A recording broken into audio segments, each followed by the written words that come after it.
Berdasarkan observasi di SDN 016 Tandung, kami mengetahui bahwa setiap guru memiliki cara yang berbeda dalam menyusun dan menerapkan capaian pembelajaran, tujuan pembelajaran, dan alur tujuan pembelajaran. Namun semuanya tetap mengacu pada panduan resmi Kemendikbud. Di fase A, kelas 1, Bu Hairana mencocokkan capaian pembelajaran dengan alur tujuan pembelajaran terlebih dahulu, kemudian menyesuaikannya kembali berdasarkan kondisi kemampuan siswa, agar pembelajaran lebih mudah dipahami. Untuk kelas 2, penyusunan capaian pembelajaran dan alur tujuan pembelajaran dilakukan secara berkesinambungan dengan rekan guru lain, sehingga alur tujuan pembelajaran tetap tersusun lebih terarah dan tetap sesuai prosedur serta karakteristik kelas.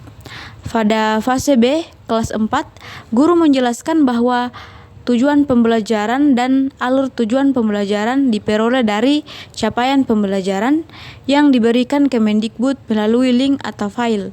Namun penyusunannya tetap perlu diadaptasi sesuai dengan kondisi nyata kelas. Guru juga menekankan bahwa penyusunan tujuan pembelajaran dan alur tujuan pembelajaran dilakukan melalui kolaborasi, terutama dengan guru kelas 3 dalam fase yang sama. Di kelas 5, guru menjelaskan bahwa setiap kelas memang memiliki capaian pembelajaran dan alur tujuan pembelajaran yang berbeda, menyesuaikan materi dan kebutuhan siswa. Capaian pembelajaran dijadikan acuan utama untuk menyusun tujuan pembelajaran, lalu diturunkan menjadi alur tujuan pembelajaran. Selain itu, guru menggunakan KKTP sebagai indikator ketercapaian peserta didik terhadap capaian pembelajaran.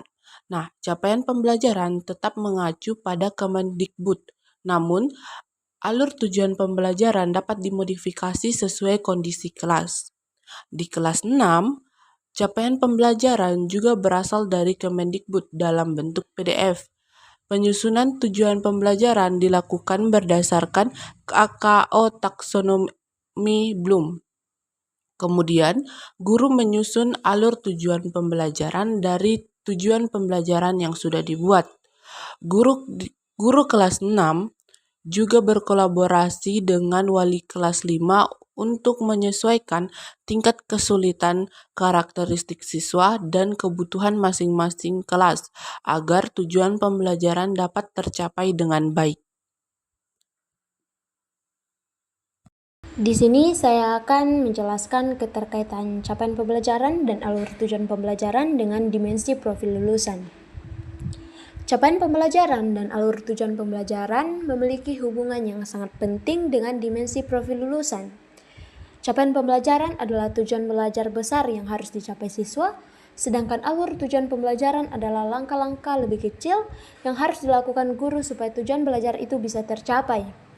Nah, ketika guru sudah menyusun capaian pembelajaran dan alur tujuan pembelajaran dengan tepat dan sesuai karakter siswa, maka guru sebenarnya juga sedang membantu siswa untuk berkembang di dalam 8 dimensi profil lulusan.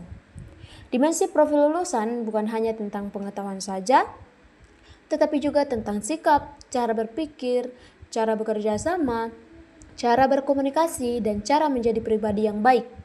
Misalnya ketika siswa belajar berpikir kritis saat memahami materi, itu membuat penalaran kritis berkembang. Ketika siswa belajar bekerja sama dalam kelompok, itu mengembangkan kolaborasi dan komunikasi.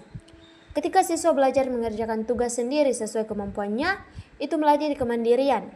Bahkan ketika guru mengajarkan nilai moral, disiplin, dan mengingatkan untuk selalu bersyukur dan berdoa, itu sudah menguatkan keimanan dan ketakwaan. Jadi, capaian pembelajaran dan alur tujuan pembelajaran bukan hanya untuk memastikan materi pembelajaran selesai, tetapi juga sebagai jalan untuk membentuk profil lulusan yang baik dan lengkap sesuai 8 dimensi yang diinginkan kurikulum merdeka. Dengan capaian pembelajaran dan alur tujuan pembelajaran yang tepat, maka siswa bisa tumbuh menjadi anak yang lebih berkarakter, lebih kreatif, bertanggung jawab, sehat, mampu berpikir kritis, dan siap menjadi pelajar Indonesia yang lebih baik. Pola perbandingan antara kondisi ideal kurikulum merdeka dan hasil observasi. Yang pertama, adaptasi sesuai karakteristik sekolah dan siswa. Kondisi ideal kurikulum merdeka yaitu guru mampu melakukan adaptasi capaian pembelajaran, tujuan pembelajaran, dan alur tujuan pembelajaran sesuai karakteristik siswa dan kondisi sekolah sehingga pembelajaran relevan dan efektif. Hasil observasi, beberapa guru sudah menyesuaikan capaian pembelajaran dan alur tujuan pembelajaran dengan kemampuan siswa, tetapi ada guru yang masih mengambil alur tujuan pembelajaran langsung dari situs resmi pendidikan. Meski langsung memodifikasinya menjadi alur tujuan pembelajaran yang sesuai dengan karakteristik siswanya, tetapi guru harusnya menyusun sendiri tujuan pembelajaran dan alur tujuan pembelajaran sendiri yang diturunkan dari capaian pembelajaran. Yang kedua, penyusunan modul ajar dan alur tujuan pembelajaran secara mandiri. Kondisi idealnya, guru menyusun modul ajar dan alur tujuan pembelajaran secara mandiri berdasarkan capaian pembelajaran, tujuan pembelajaran, dan kebutuhan peserta didik sehingga materi lebih sesuai konteks kelas. Nah, hasil observasi, beberapa guru belum menyusun modul ajar sendiri dan masih dibantu oleh guru lain atau operator sekolah dalam membuat modul ajar. Menurunkan capaian pembelajaran menjadi capaian pembelajaran dan alur tujuan pembelajaran. Yang ketiga, pemahaman guru terhadap kurikulum merdeka.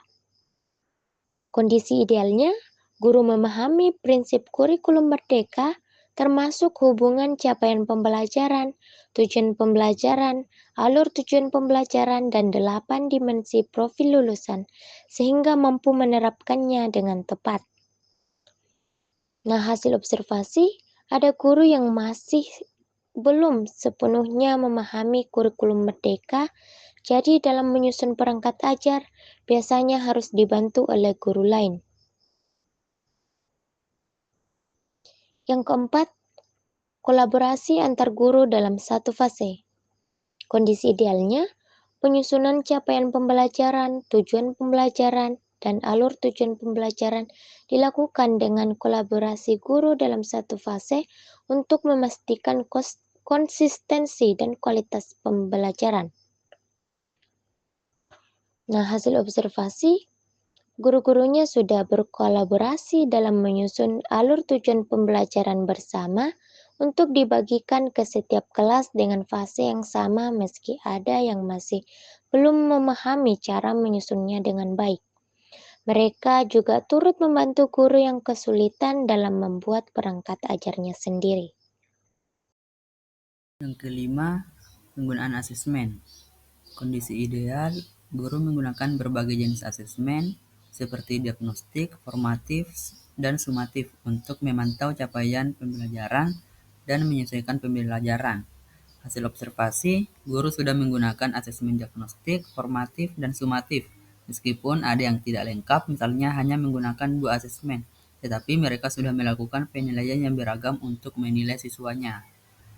Yang keenam, hubungan dengan dimensi profil lulusan.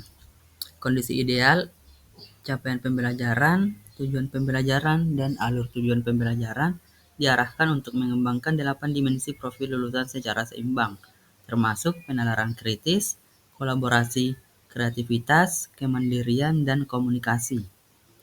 Nah, hasil observasi, guru sudah mulai memperhatikan 8 dimensi profil lulusan dalam pembelajaran. Dan di sekolah SDN 16 Tandung, mereka sudah menerapkan 8 dimensi profil lulusan.